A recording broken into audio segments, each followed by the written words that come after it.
Welcome back to Pivot Points. I'm your host, Dave Allen, founder of Brand Pie, the brand consultancy working with businesses to deliver impact at pivotal moments in their journey.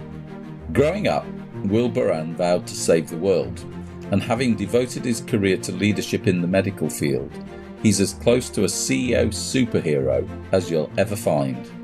His role as CEO of reproductive services company Nexpring Health is the latest role in a legacy driven by purpose and underpinned by a remarkable humility. Wil finds joy not in leading others, but by working alongside them, venturing forth together. What you'll hear today is a masterclass in finding and following your purpose, the art of carefrontation, and how to serve alongside the teams you lead. Welcome, Wil. Fantastic to have you on the podcast today. And just to help our listeners understand a little bit about your background, would you mind just introducing yourself?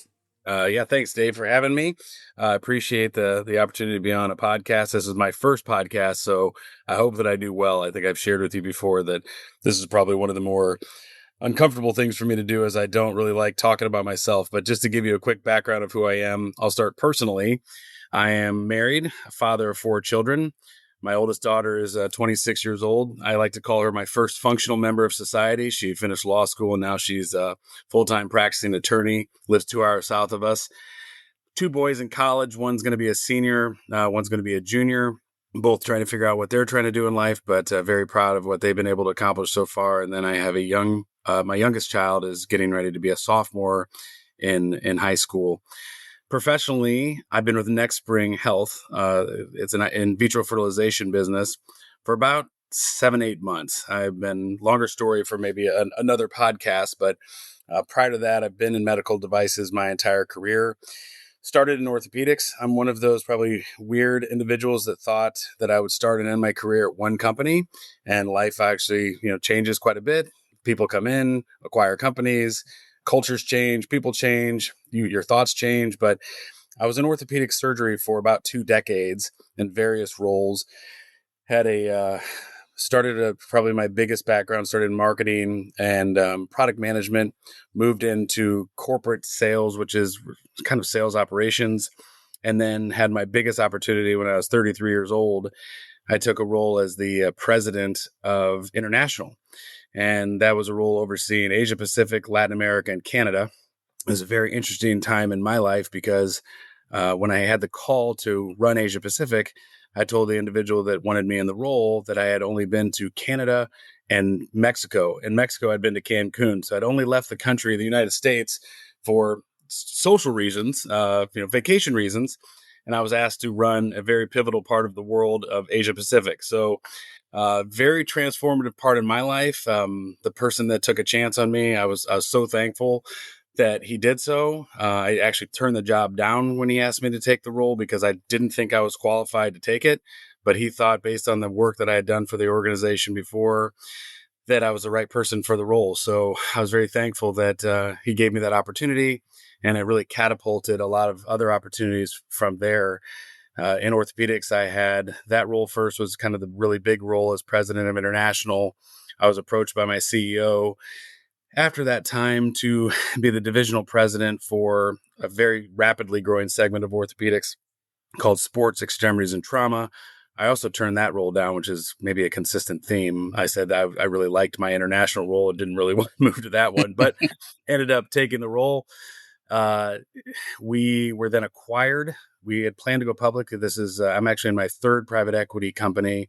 We had planned to go public after being taken private in 2007, and we were acquired by our largest competitor, which, if anybody's been through that kind of transition, it's very, very difficult when you're not only being acquired by a different company, but when you're acquired by your largest competitor, that cultural balance tends to shift. So stayed on for a year after we transitioned the company and decided to leave the organization. Again, I thought that I would start and end my career with that organization, but left and went to a completely different field and worked oversaw the division of advanced surgery for Baxter Healthcare.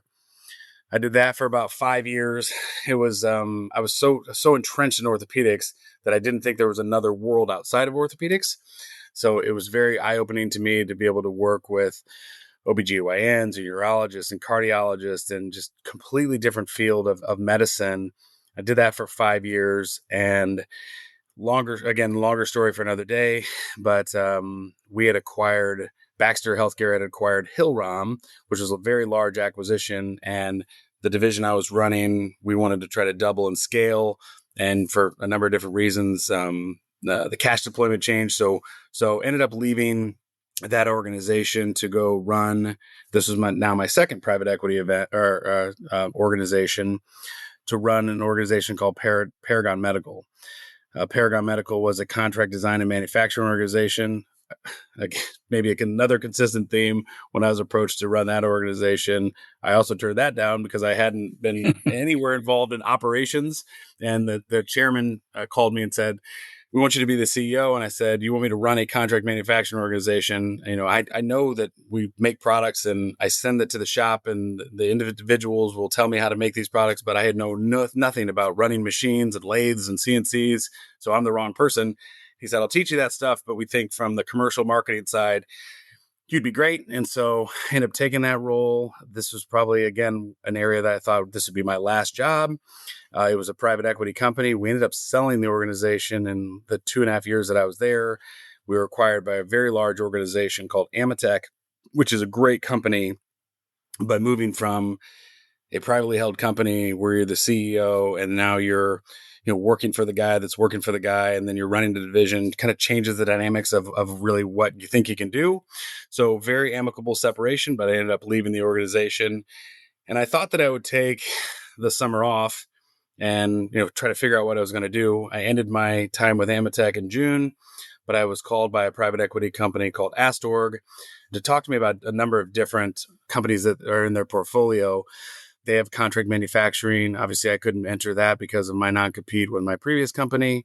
And then they were telling me about this opportunity for this merger. We called it basically a roll-up of take private. We're taking one company private. We were carving out another company and then planned to carve out a third company. So on paper, this sounded like a very fun event to do. So I accepted the role as CEO in late fall of last year, and now I'm 7 months in. So very, very brief stint of my personal background and then longer of my professional background. So go right back to the sort of beginning. What drew you into healthcare?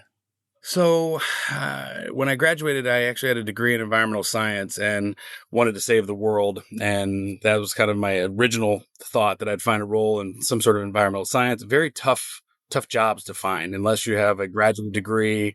You're an attorney in environmental science, but it's tough to really find a meaningful career. So I just took the first job I could find right out of college was recruiting and staffing. So I was actually helping people find jobs, which I found very rewarding, but I knew it wasn't what I was going to do forever. So I had a friend approach me and say, "Hey, listen, I'm working for a great healthcare company and we're in orthopedics." And it was actually an hour from where I grew up. And not that I was living in Arizona. I had no intentions of moving back to Indiana, but looked at the opportunity and said, "This sounds great." I was in sales. They actually hired me to do marketing, which now, fast forward 20 plus years, I think is a great, if you're going to hire somebody to do marketing and they've had a sales experience, that there's a significant tie to what, you don't have to be just a marketer or just sales, but the sales experience I had allowed me to easily transfer into marketing.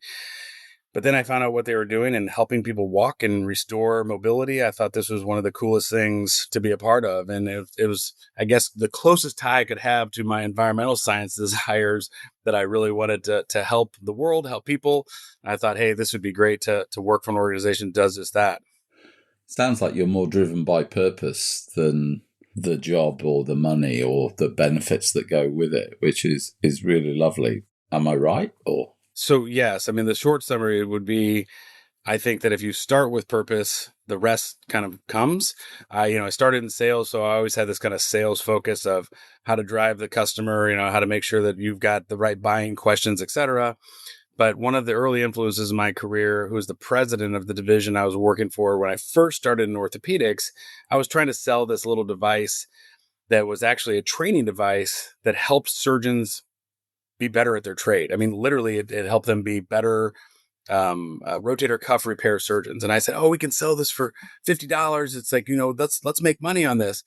And the president pulled me aside and said, listen, it's like, if you are helping our customers become better surgeons, they will ultimately, reward us for that. So if you think first about how you are making them better at their trade, it's going to reward us.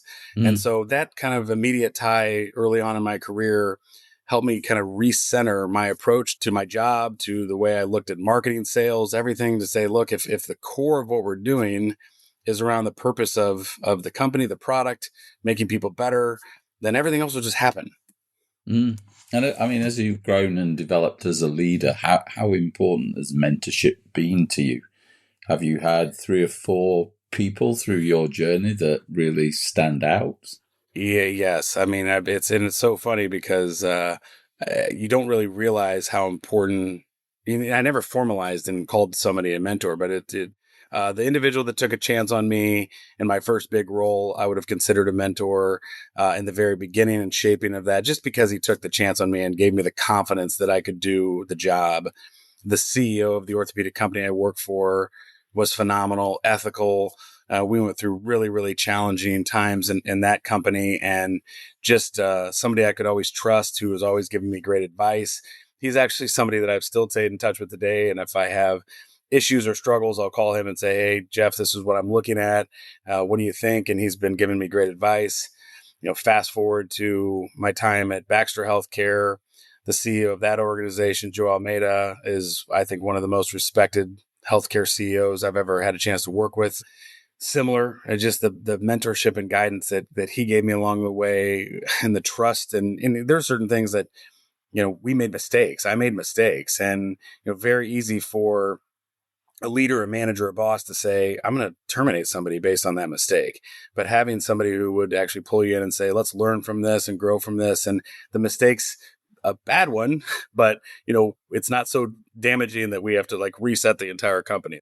And then even in my last company, at Paragon Medical, when I started, the individual that reached out to me, the chairman of the board, this individual by the name of Simon Newman, we started in very rocky grounds. We had a very different philosophy on how to run the company, and I stood my ground. And I was like, this guy's going to end up firing me because I really am passionate about what I believe, and he was passionate about what he believed. But we came to this unbelievable understanding, such that he's somebody that I still, again, call today. We talk probably every couple months, and just, I call him for advice. And it's just I'm really thankful to have these individuals in my life that help shape my career. And then personally, I don't know, hundreds of people. A big part of my personal journey has been trying to tie closer even to my faith. And I've had a lot of people that have been instrumental in that part of my life. Yeah, that's fantastic. And do you think those mentors, as you've grown and become a leader yourself, does that characteristic of mentorship now radiate down into how you think and how you behave as a leader? I would like to say yes. I mean, I've probably never give myself enough credit to say that people want to hear what I have to say. So even when I have people that work for me or people that worked for me who will call me and ask advice, I'm just kind of like, why are you calling me? I don't know what the answers are, but it's I know that when I've had people it's mainly people that I used to work with that will call and talk and say things to me that really I don't even reflect on the fact that I had an impact, but it means a lot to me to actually hear that I did. So I think because of the strong mentors I had in my life and the openness that those individuals had with me about their own personal journeys and professional journeys has allowed me to transfer that in some of my relationships and communications. Yeah, no, it's interesting. I mean, I've had the privilege of working with many tens of brilliant CEOs, but the ones I've always loved working with the most are the most humble. And they seem to get the most respect. They haven't got the chutzpah, they're not in your face. They're just very calm, very confident, very humble. And, I'm interested in that trait of humbleness as to whether that actually makes people a stronger leader. Are you there as a guide to guide your people and support your people? And, you've also got that quality of people following you and taking them forward with you. So, there's two very different sort of leadership styles in terms of I'm going out, you're going to follow me, we're going to storm that hill, or I'm going to guide you, I'm going to grow you, I'm going to develop you, and together we'll work up to the top of that hill. How would you sort of codify your own style these days? I think that well, first of all, I'd say the transition from an individual contributor to a manager is probably one of the most difficult things anybody does. Yeah. I had a joke. I was talking to somebody the other day that I said, how great would it be just to go back to just being that one person, to have one responsibility versus managing people? Because managing people is really, really hard. And I've always tried to work alongside with my team. So I never try to make them feel like, hey, I'm the boss and this is what we're going to do, but try to collaborate, do my best to empower, do my best to ask questions. I've always said that my single greatest responsibility, leader, CEO, whatever the role is to eliminate obstacles for my team. So let's find out what your challenges are and how do I eliminate those. And if you work for a big company, that's a really important role. I mean, you have to navigate regulatory and compliance and finance, and you're basically helping break down barriers internally to help your team members be successful. And as a CEO, you kind of have to do all of it. I mean, and that's a little bit of a bridge, but I would say that I've always wanted to make sure that I'm listening, even though sometimes I definitely don't. And whoever may listen to this say, Will, I'm sure you should listen to yourself because you're not always listening to what we're talking about. But I try to listen first. I try to act slowly as much as I can. But I think the big part of where I get the joy of just working in an organization is not really being a boss or a manager, but working alongside team members to solve problems. Yeah. And when, you got your first leadership role, I don't know about you, but for me, it was a real shock that people suddenly did what I told them to do, as opposed to part listen. When you're a manager and you're one of the team, it's very different to suddenly, oh, you've got the title, you are the boss, I will do what you say.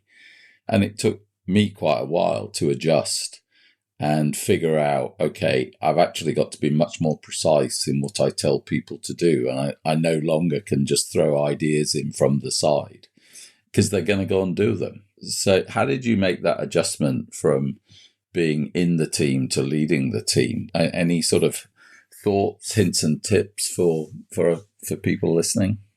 So I'd actually go back to say that is probably it is so challenging to one day be a peer, then to one day be the manager of that individual or whatever it may be. And I know, first of all, I was 33 years old when I took the job to run Asia Pacific, and a 33-year-old telling a well-established Japanese leader that this is how you're going to do things is extremely challenging, especially if you think about wisdom time.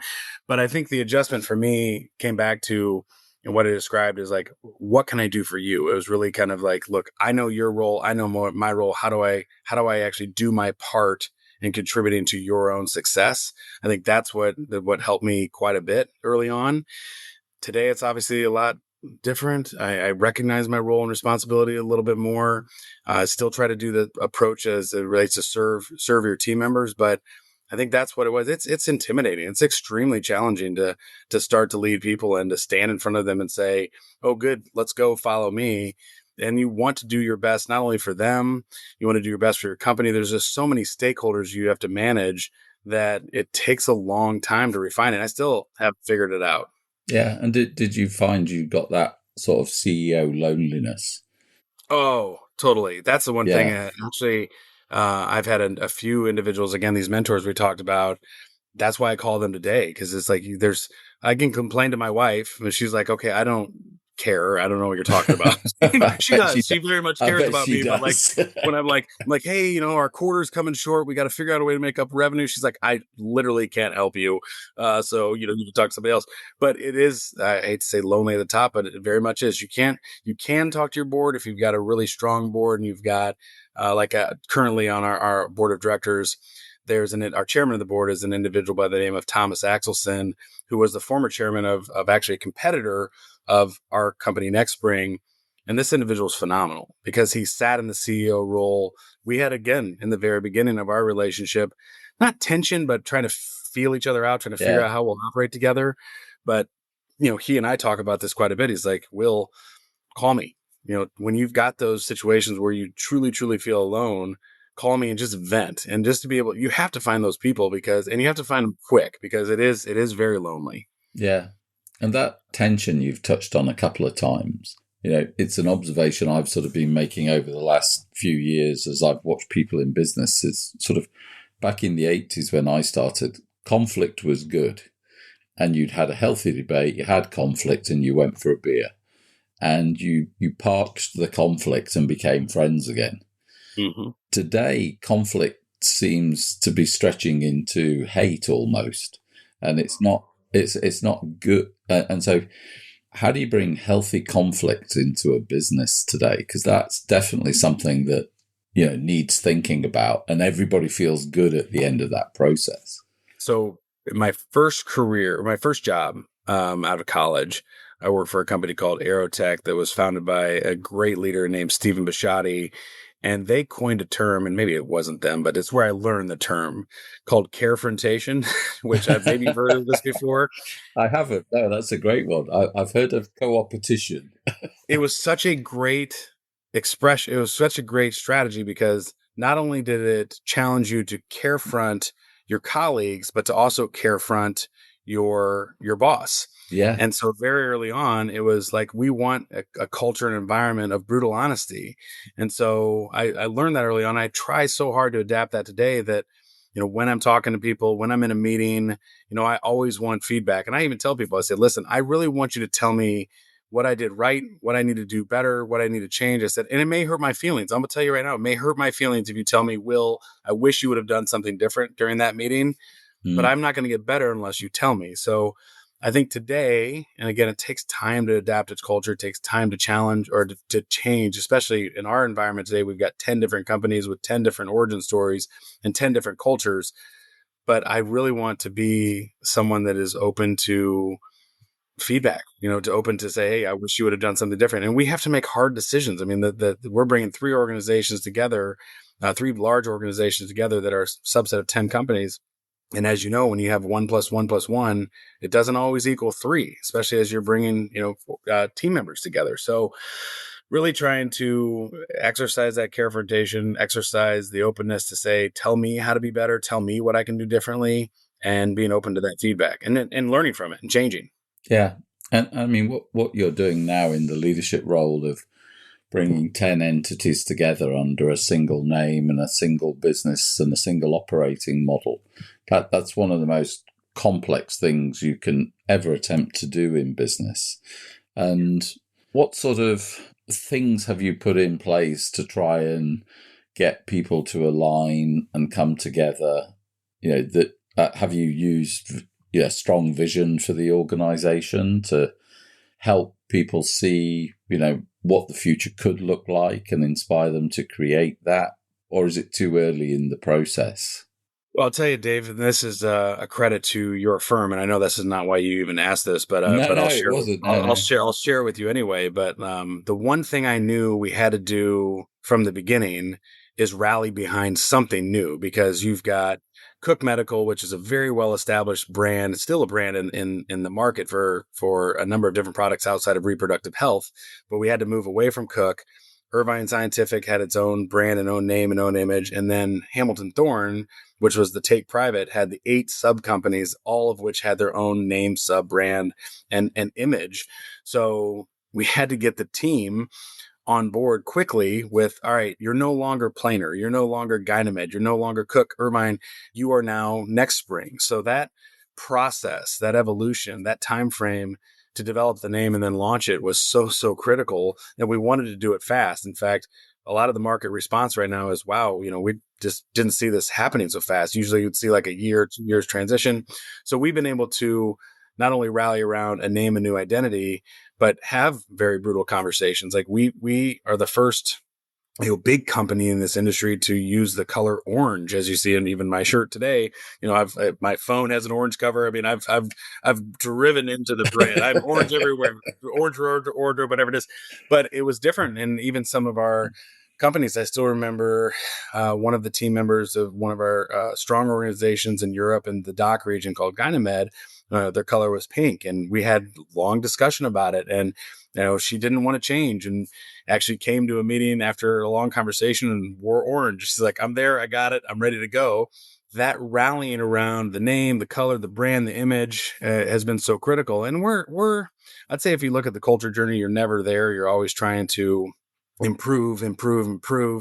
But I do feel that our team recognizes that we are something different than they were in the past. And that helped tremendously, just having the name to rally around. Yeah. And is this the first time you've experienced all of those strange human behaviors, like I love pink and I don't want orange? And, really senior people going very deep on some, what on the face of it to a normal mortal looks like irrational emotional attachment to something. Yeah. But, I'm a huge believer that emotion is what unlocks an organization, and a lot of private equity deals don't deliver the full value, the expected value. And I think you're starting to sort of see the importance of people, and people becoming much more prevalent within the private equity world. So I'd be fascinated to sort of hear how you think the private equity people are thinking about some of the emotional drivers that you're talking about. It's funny because I almost feel like there's this evil connotation to private equity. People say, "Oh, private equity," and private equity is very prevalent even in the IVF space on the fertility clinic side. And I've had nothing but great experience. I mean, the first private equity, we were a public company taken private, was Goldman Sachs, TBG, KKR, and Blackstone, four of the biggest names in like private equity. And the experience that they had, and they understood the magic, this quote unquote secret sauce of our organization. They figured this out about a year in, was the culture of our organization. We had a CEO that came in and actually was thinking, North Central Indiana, I'm running this company. I'm going to move it to Chicago where all the best brains are. And, we're going to hire the top talent or whatever. And then he's like, wait a minute, this company has done very well and it's got great team members. I'm going to bridge some, areas where I know we have some upside for some talent assessment. But for the most part, I know how to embrace this team and the right areas and what we need to do. So that early on showed me that you can talk to private equity about culture. Then I fast forward to my time with Paragon Medical. And I remember when we sold the company, a big part of my quote unquote pitch to sell the company was the culture of the organization. And you could see some glass eyes of, okay, that's fine. Why don't we jump into the financial statements? But, even as I fast forward to Astorg, who's an amazing firm and amazing partners, they get it right away. They understand that there's such a importance of people and culture and developing the right team and the right attitude. And again, it's hard because the team you have when you bring three organizations together, in this instance, even in my last few companies we acquired, we built, it's not the same team, 5 years from now. I mean, there will be some changes. And my hope is that those changes are very minimal, especially from a leadership perspective, that you've got team members that embrace the culture. They understand that they're no longer this particular company with this particular background. But I think the private equity team recognizes that for a company to advance really the way it needs to, the power of the individuals you have in that organization is where you start. Yeah. No, I'm sure if we have this conversation in 2 years' time, everybody will be so behind Nexpring and the brand you're building and the culture that you're building. And, the 6 companies, 10 companies before this will feel like a long distance pass because you'll have built something new, exciting, different. It's probably worth just explaining what ART stands for because not everybody may necessarily know. I'll quantify it to IVF. And actually, I want to roll back to even I'm going back to the brand name again. Dave, you didn't even ask for this, but I'm going to bring it to you anyway. The importance of your team and the way we analyze the name of this. But if you look at and how important that was, we're in vitro fertilization. So we are actually helping bring life to the world. And it's such an amazing medical field that I was completely unaware of. Yeah. There are children now that come to my house that I didn't even realize were IVF babies. I mean, one of my son's best friend was like, "What are you doing?" Well, they call me Big Will. My son's little Will. So, "What are you doing now, Big Will?" And I told him, he's like, "Oh, I was born through IVF." And this kid has been at my house for 20 years. Literally, he's been raised here, and I had no idea. So we help with in vitro fertilization. That's the core of Nexpring Health. But just to go to the name and the importance of that name, we are intentional not to brand ourselves specifically to reproductive technologies, assisting in reproductive technologies, or in vitro fertilization, because the near adjacencies to this field, urology, OBGYN, they kind of all intertwine together because they're obviously two individuals that make a baby. And as you think about the fields that support that, there's a lot you can do in near adjacencies. So we named the company Nexpring Health with the intention that we want to grow, we want to scale, we want to not only serve the IVF ART market, but in the future, we see ourselves expanding into potentially OBGYN or urology and just kind of growing and scaling at that capacity. I'm not sure if that answered your question directly, but that's where I took it. I took your question. No. Well, I think ART stands for assisted reproductive technology. Yes. And I just go back to IVF because I think that's more specific to what we're doing. Yeah, I'd not seen ART, so I know IVF. So, I mean, switching tack, I mean, some of the things you do outside of work, and I was going to get you to talk a little bit about humanity and hope and what that's all about. And I watched your video on YouTube and I was very touched by it. Well, this is going to be close, and I will see if I can get through this because we just returned from an event or from a mission trip from 2 weeks ago. Yeah. And every year I try to take my direct family, cousins, nieces, nephews, if they want to bring friends they think can impact from this trip. We take a big group to Honduras and we go serve the poor. And I'll go back to the reason I've been involved with Humanity and Hope, and the kind of the origin story of that is that I've tried for many, many years to be involved in nonprofits, not only in my own community, but globally. In some of my early phases of my life, I would do nonprofit events that were very short-term or short-sighted. Some of it was very necessary, like we'd go do disaster relief. You'd help people that have just lost their homes and you rebuild, or you provide food, clothes, water. But the one thing I was always struggled with is that what I don't want to do is go into a country or go into a community, provide something, and then leave and know there's no sustainability. So I found Humanity and Hope because there's one of the founders is from our community. He doesn't live here now. He lives in Texas. And then his brother, who's the co-CEO, lives in Colorado. But found these individuals because I had been going to Honduras. And what I thought was very different about Humanity and Hope is that they go in these very, very poor villages of Honduras and they create a sustainability index. They actually look at the community and say, okay, they have no food. The food is very low. No access to water. Their water access is, 2 hours away. They've got to carry it in every day. No electricity, not even a thought of electricity. Living conditions are horrible. Health conditions are horrible. And then they decide to go in. So we started really with one village and now we have 5. And then they scorecard these with the intention of leaving. So the best part about it is that we're not just going in, building a house, leaving, saying, hey, thanks, or hey, here you go, you're welcome. But these villagers actually pay for their homes. They pay for electricity. We help them build businesses that they can actually then contribute back. So we watch these communities grow. And probably the powerful transition you see in individuals' lives that are in those communities is that they have no hope from the beginning. They just hope they make it through the day. They hope that they survive. And so when you now fast forward to some of these communities where you had, now the older generation talk about the way things used to be, they would have never thought their kids would go to high school. Their kids would go to college. We have kids going to college that are actually graduating with trades. They never thought they'd have running water. They'd have businesses. The empowerment of women in these communities is amazing. We have very, very strong women that are running these businesses. And in some of these villages, you'd never think that a woman would run a business. I mean, this is the cultural part of this transformation that even happens in these communities. And they're running these very big, important businesses to the communities. But even what's more impactful and powerful for me, and then I'll talk about actually the kids that go and my family that go, is that a big part of the program is getting the communities involved, the villages involved. So I think we raised $80,000 or $85,000 for one of these communities outside, all over the world. People provide money.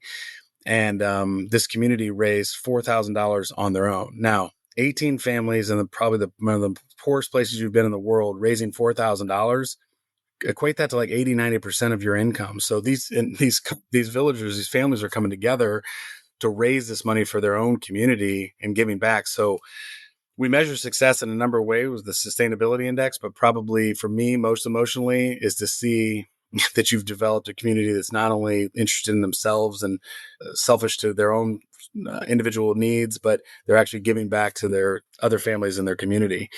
And probably the last piece I'll say about this is the impact it has on the kids and the adults that we take down there is phenomenal. I mean, there's this faith journey people go through. There's a serving journey, but I start my mission trip. We start on Thursday, and I say, "Why are you here?" And to the most part, you hear people say, "Because I want to give back. I want to serve." And maybe they're just saying like a canned answer because that's what I'd want to hear. But it's pretty genuine. But when we ask them again on Saturday night or Sunday morning before we leave, say, "What did you take from this?" And the emotion you can see from all of these, everybody and every single person, because they're detached from their phones and the Instagrams and Facebooks, and they're engrossed not only in being together in their own family and community, but then serving the poor. That giving back transforms lives. I mean, the stories I've even heard from this trip 2 weeks ago from my own family members and friends that have gone, it crushes me crushes me with joy, just because it changes people's lives. And then they really see that this world should not be about us. It should be about serving others, and the joy you get from serving others takes away all that stress and tension and all those crazy things that we have to face every single day in our regular lives. So I appreciate you asking for that, because it is an important No, part I mean, of it's the highest order of giving. I mean, that really is the highest order of giving. It's easy. It's almost easy to give money, but to give part of your life to help others is mind-blowingly impressive. It's been transformative. It really has. It's been and it's so funny because I just told my wife like 2 days ago, we're a week or call it 9 days away from being in Honduras, and I can feel myself getting back into the general tension and stress and of the world. And I'm like, I want to be able to take what I almost want to can it. I want to put it in something that I can like tap into every single day, so that I can take away from the reality of the day-to-day life, because I would never dismiss the importance of my role and responsibility, not only as the CEO of Nexpring, but as a father, as a husband, dad. These are the things that I know I have a tremendous responsibility for. But it's just that capturing that feeling and making that part of my daily life is really what I try to do. And I think everybody that attends that trip tries to do. Yeah, that's absolutely brilliant. I mean, we're coming to the end of our time, and it's been an absolute joy talking to you and listening to you. And we always end these with a little fun fact. And I'm told that you have some sort of family ties to Elvis and Heartbreak Hotel. Is that right? Yeah, we found out, this is many, many years ago, we found out that one of our distant relatives wrote a song, Heartbreak Hotel, with Elvis and Tommy Durden. Her name was Wil Boren.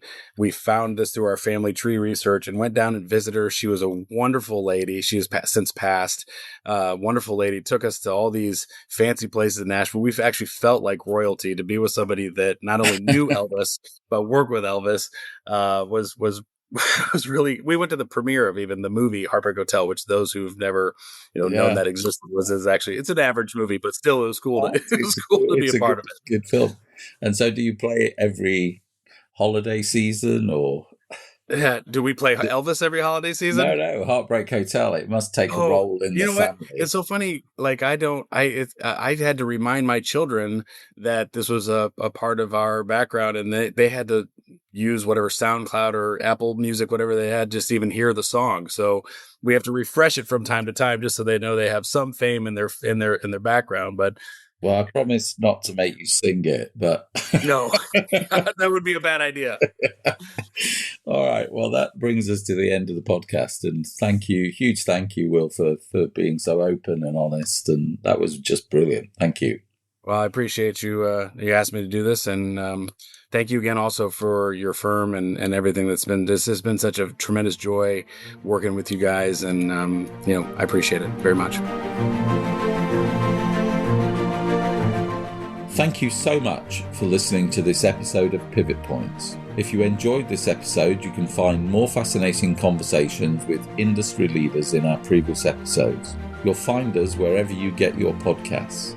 And if you want to know more about Brand Pi and how we deliver impact in the pivotal moments that matter to you, head over to brandpi.com. Thank you for listening, and we'll see you next time.